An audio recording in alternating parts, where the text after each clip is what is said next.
have found out people really don't care about you. This is a very painful revelation. It takes a long time usually for people don't care about you at all. They are passionately obsessed with making a meaning out of their own lives. So whatever will make them leave their own affairs and zoom their attention to you has to be divine.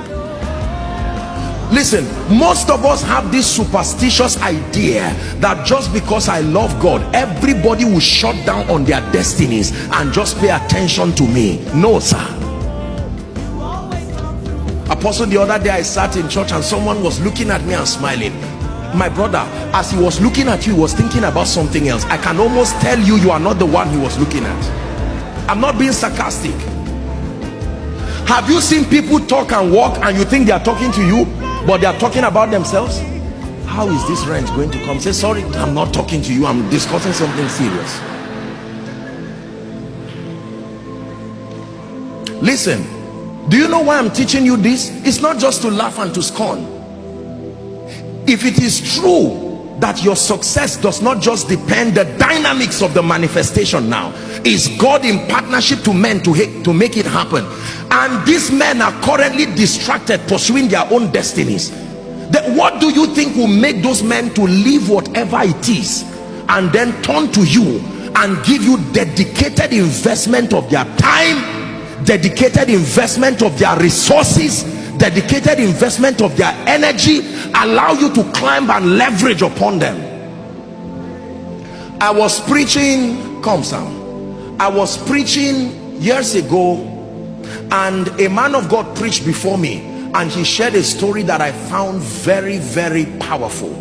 Pay attention to the story. This is what he said: that there was a senior advocate, I think in this country or so, or around the world, very senior legal practitioner, very wealthy, very successful, influential, one whose name is a key.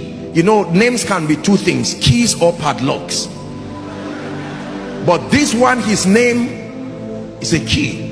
And there was this young lawyer who had tried to set up his firm. It failed. Very sincere, smart gentleman. Watch this.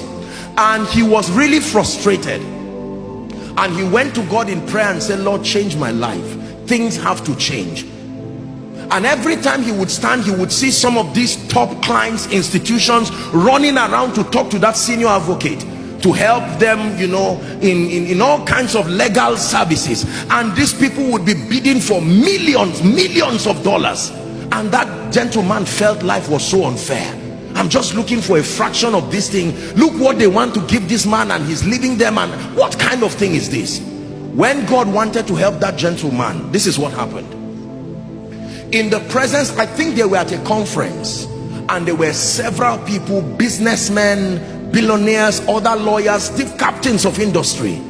And this young man came and cried and said, sir, please help me, please change my life. And the man said, okay, I will help you. And he said, follow me. And he came out of the veranda, and everybody was looking at him. Oh, this is that our senior advocate. What is he doing with this guy? Then he began to talk with him. So how are you? How is your wife? I said, sir, that's not the issue. He said, just talk to me. And they were walking together. How are you? Are you eating well? Are you taking care? And he was angry.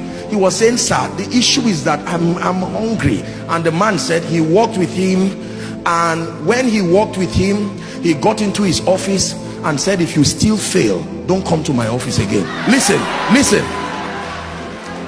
Do you know what he was doing? People were saying, who is this man?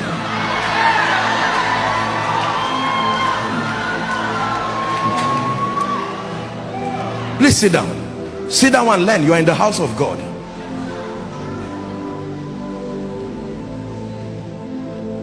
The gentleman came out, true story. He was about to look for a bike to go home, and someone stopped him and said, sorry, I saw you with this man. Listen. He did not even ask him if he was in. He said, sorry, we've been trying to get him to negotiate a deal for us, but our rate, can we work with you? And he mentioned a rate that was a breakthrough, and the gentleman was wise to compose himself.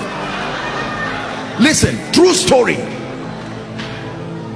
The moment he did that, God granted him grace, called some of his partners and worked together, and within a year this gentleman got a gift and went back to the office of that senior advocate. He knelt down and said, thank you for changing my life. Then the senior advocate asked him, he said, do you know what happened to you? That's what I'm interested in. You keep your gift. You have to study what happened to you so that you will use it on others too.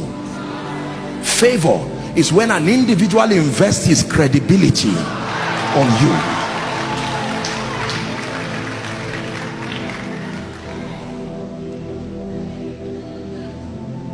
Listen carefully. Who likes you in this kingdom matters.